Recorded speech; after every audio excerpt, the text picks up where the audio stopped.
Hi guys. Thanks for joining me on my journey. I'm taking Timmy to the vet because he's got, remember he had like a rash on his body, like a purple rash, and he had like a crocodile skin, like a bloody dinosaur. Looked a bit like this, well, no, a bit more bluer, but he keeps getting it. He gets all crusty around his inside his ear. His all belly. I don't know if it's what is it called? The disease that dogs get on the skin. Anyway, it's that kind of, what is it called? Some skin problem. And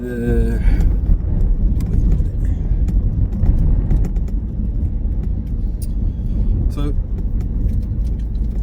no matter what we do, it always comes back. So I'm just not sure what to do. And so the vet said, okay, we'll put him on prednisone for about a month, which is a long time. And his skin cleared. Fantastic. So he's got some kind of autoimmune issue or allergy issue. He's allergic to something. The last time I saw the vet was about nearly 2 months ago. So for about 6 weeks ago. So now he's going to have an injection, and then after another month, another injection. So that's the full course of treatment. Prednisone for a month, injection for a month, and then another injection for a month. But really, he said we have to find out exactly what he's allergic to, and that costs a lot of money. A few £100 just to do a test to see what he's allergic to. It could be dust, could be mold, could be pollen. Well, I don't think it's pollen because they don't have much pollen now. So to find out specifically what the problem is, that would be the best thing to do.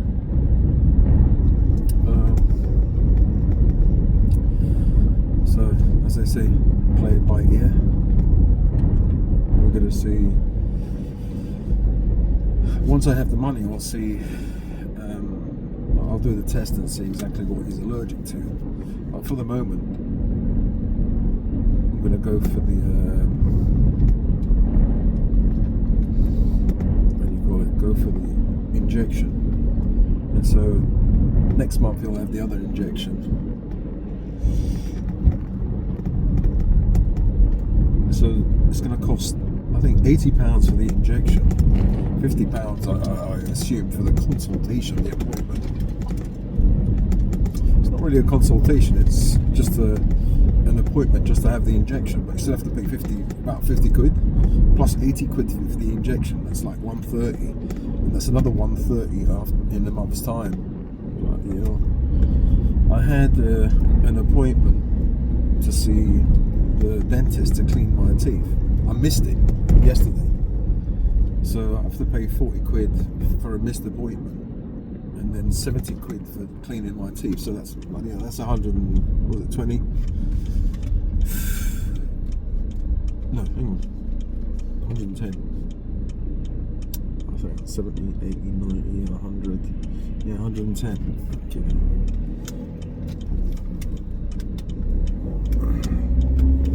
So 110 plus, like, it's going to cost 250. Hang on.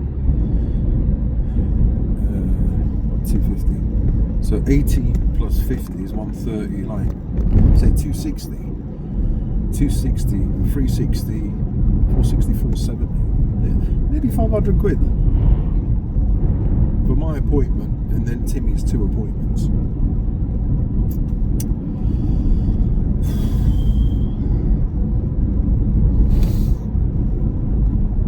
So yeah, these days I haven't been feeling well. You know, I've got like brain fog, real brain fog, where like I've been testing my brain, you know, see if I can remember things, and my brain is fast, but then it's slow.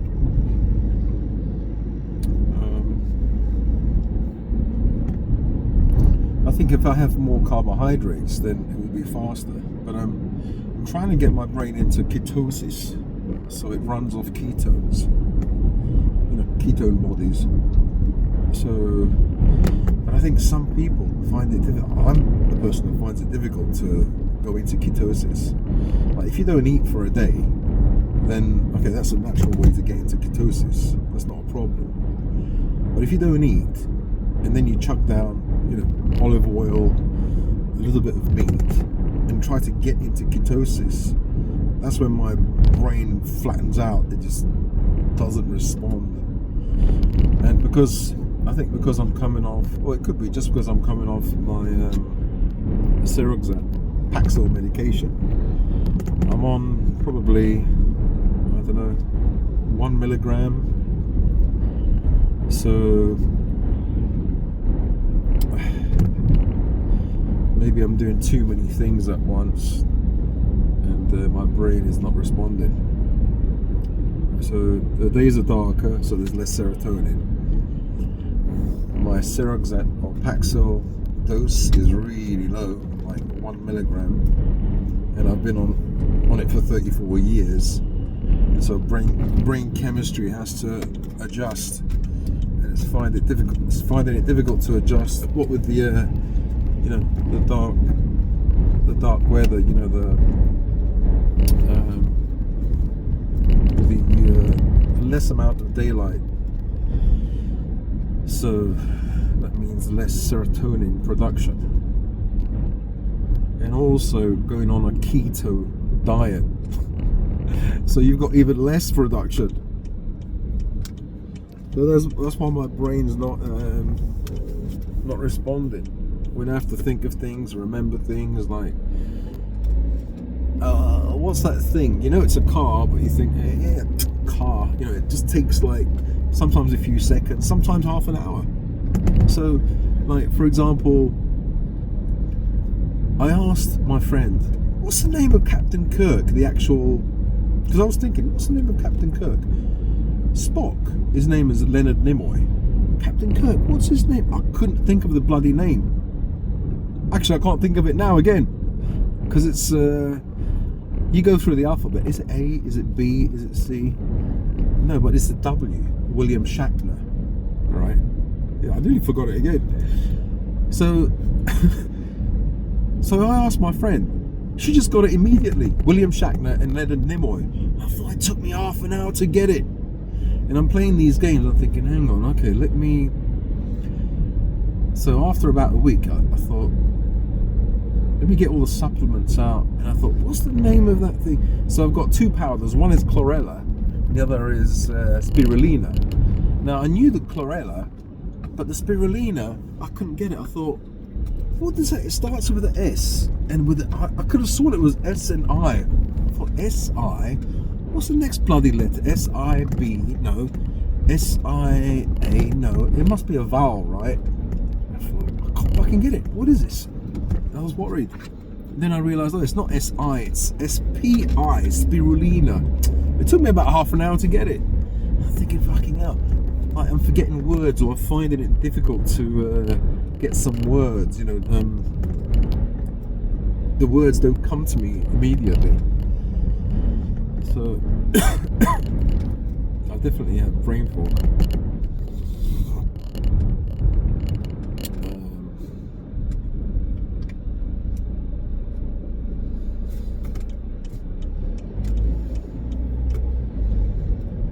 What are these cars doing here? Come on. Don't want to be late. What the hell's going on here? This fell down. I have to change this thing. I'm going to take this off. Show you my face, my mug.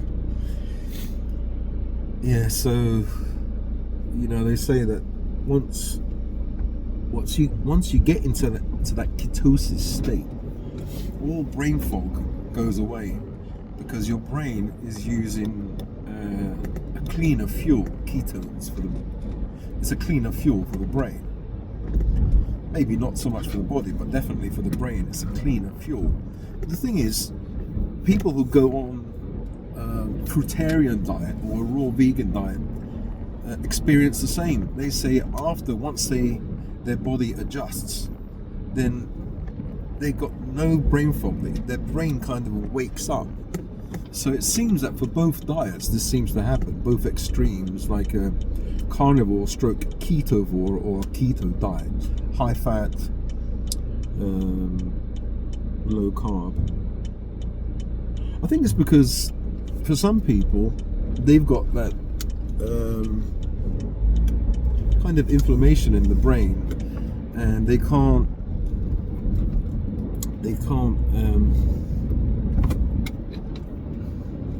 handle glucose, so it's a bit slow. So for them, if they switch to ketones, the brain actually feels better. But for some people, say if you've got a histamine problem, that if you eat foods that are high in histamine, it's going to affect your brain. It's going to affect and give you brain fog, apparently. So depending on what, again it comes down to the gut. Depending on what's happening in the gut, it will affect your brain.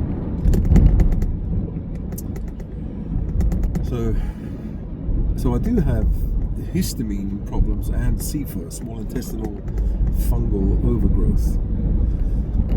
So I was thinking, should I do a trial of just the fruitarian diet? Because it seems quite clean, you know. What fruits have going for them is they're high in polyphenols, anthocyanins, things like that, antioxidants, and you clean your bowel, you clean your gut, so there's less toxins there to are maybe generated. Oh, it's so bumpy, and this thing is going to fall down again.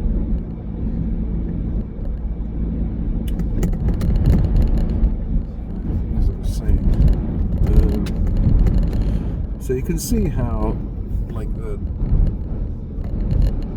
vegan or fruitarian diet can work.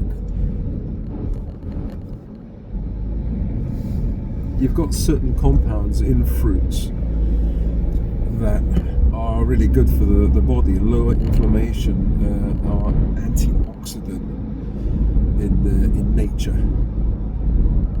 So, okay, I think this is stabilized now. It's not going to fall down anymore. Because if I put it up, it's going to fall down again. Unless I stop, but I'm driving, so I can't do that. So, as I was saying, so a ketovore diet, like a carnivore diet, introduces saturated fat, which is not so good for the brain. So I don't understand how those people doing a carnivore diet can actually, lessen their brain fog. I suppose it's because they reduce glucose, and they must be the ones that have a problem with glucose and inflammation in the brain caused by glucose.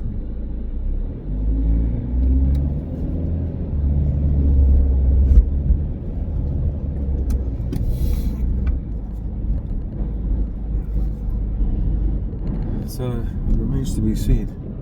I was thinking of doing that, but then I thought, no, I'll stick to I feel like putting this up is going to fall down again. Let's see, that might work, who knows. Yeah, so also it's a really dark day. So as I said, it's a low serotonin day. I ate some beans on toast, so that I should have enough carbs, right? Still low though. I think it's the antidepressant that is really low. Because this morning I was getting ratty, I was getting angry with inanimate objects with the Hoover. I was hoovering, and it didn't bloody listen. It was getting stuck. So I got angry with the Hoover. I got angry. I was opening up packs of meat, and it didn't open up properly. The knife didn't work, and so I got angry with that. You know, so when you, I do get angry with inanimate objects, but yeah, I just noticed that. I still had the tea or two. Hang on, I had one tea. Yeah, I don't know if you guys come off long-term antidepressants and you get that brain fog. You know, sometimes I feel like today I felt sad, I felt anxious. I thought, oh no, am I losing my mind? This is like, you know, like the beginnings of dementia when you forget things. Like I can't, you know, you find it word recall you find difficult. You can remember it, but sometimes it takes a long time, and maybe I'm focusing on it, you know, whereas before I think, oh, to hell with it, I'll think about it later. Whereas now I'm focusing on it and saying, no, I have to remember, even if it takes half an hour, I have to remember. And so the focusing on it even more than usual is because maybe my brain is thinking, hang on, if I can't remember, you know, I must have a problem with my brain now. So I've forced myself to remember. And sometimes it has the like reverse effect, you know. You know, sometimes you're thinking of something and you think, oh, okay, I'll remember that later, and then it comes to you. But if you're there thinking, it's just you're consciously thinking about it. It doesn't come. This is all anxiety, you know. My anxiety drives me to do all sorts of things.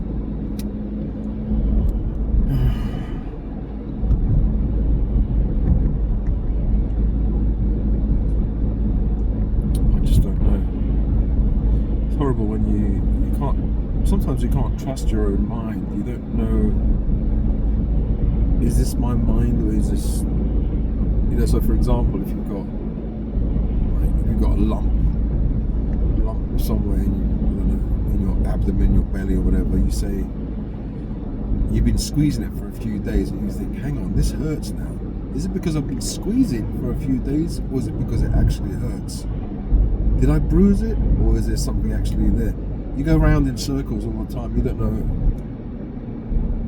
You can't trust your own mind, basically. I've had a lot of that. It's called, what is it? Health anxiety. You can call it many names, actually. Health anxiety, cancer phobia, illness phobia, death phobia. It's all roughly the same thing. Fear of death.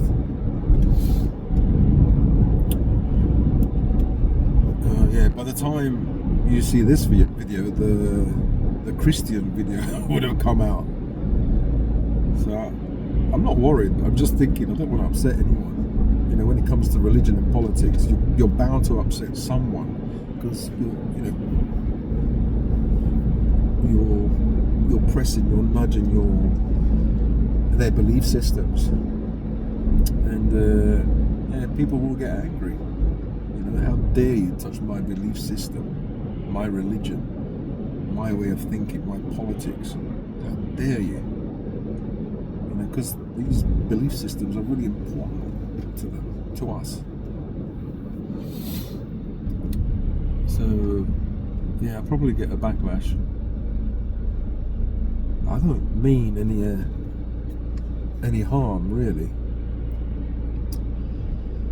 And as I said in the video, like, I'm not, you know, because basically I'm just talking about Jesus and God and the Bible, and I suppose I'm doubting. My arse is on fire because there's people. I suppose I'm doubting my religion.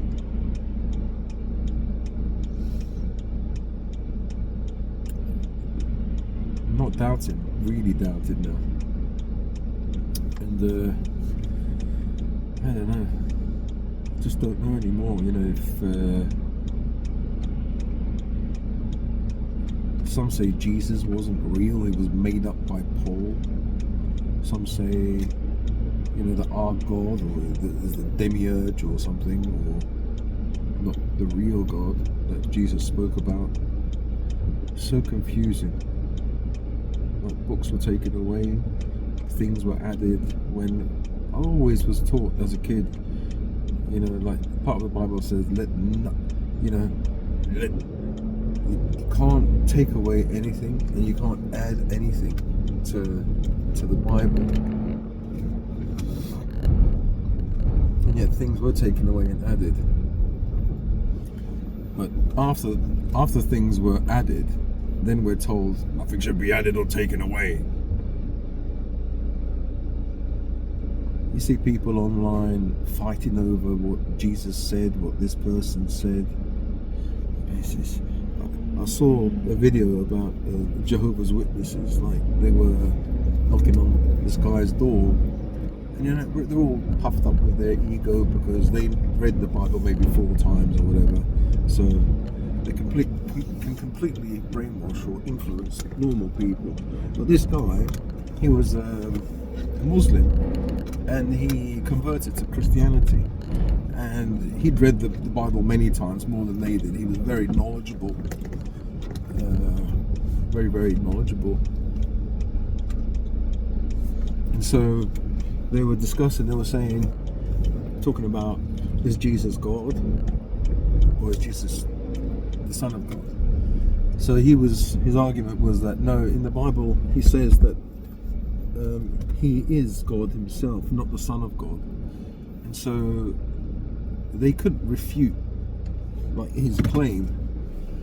And you can see he was more intelligent, and he studied the Bible more, maybe read it 10 times, I don't know.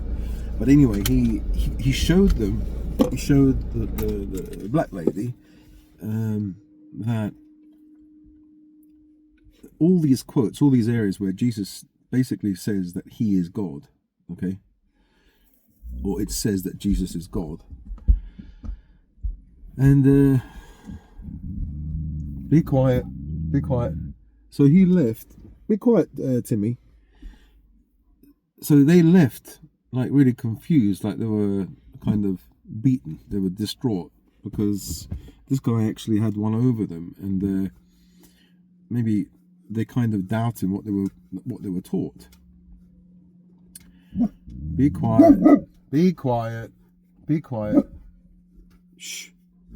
So what I'm trying to say is, now this guy, he's got his ego is puffed up, and then, you know, the thing is, they're both in the same situation.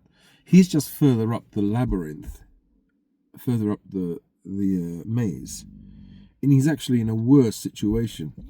Puffed up ego, thinks he knows it all. He's sure he knows it all. But this is what Jesus said about the people who are lost and people who are truly lost. The people who are truly lost, they don't realize they're lost. So I was just thinking, maybe he's taken all these parts from the Bible that say that Jesus is the Son of God. But then I'm thinking, where did Jesus... No, that's saying that he's God. Where did Jesus actually himself, what did he say?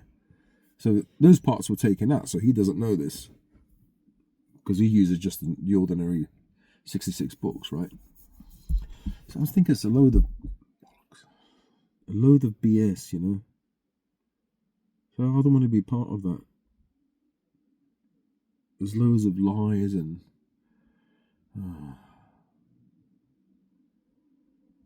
it's all to do with belief, isn't it? If you believe in something, then nothing is going to budge that belief, your way of thinking.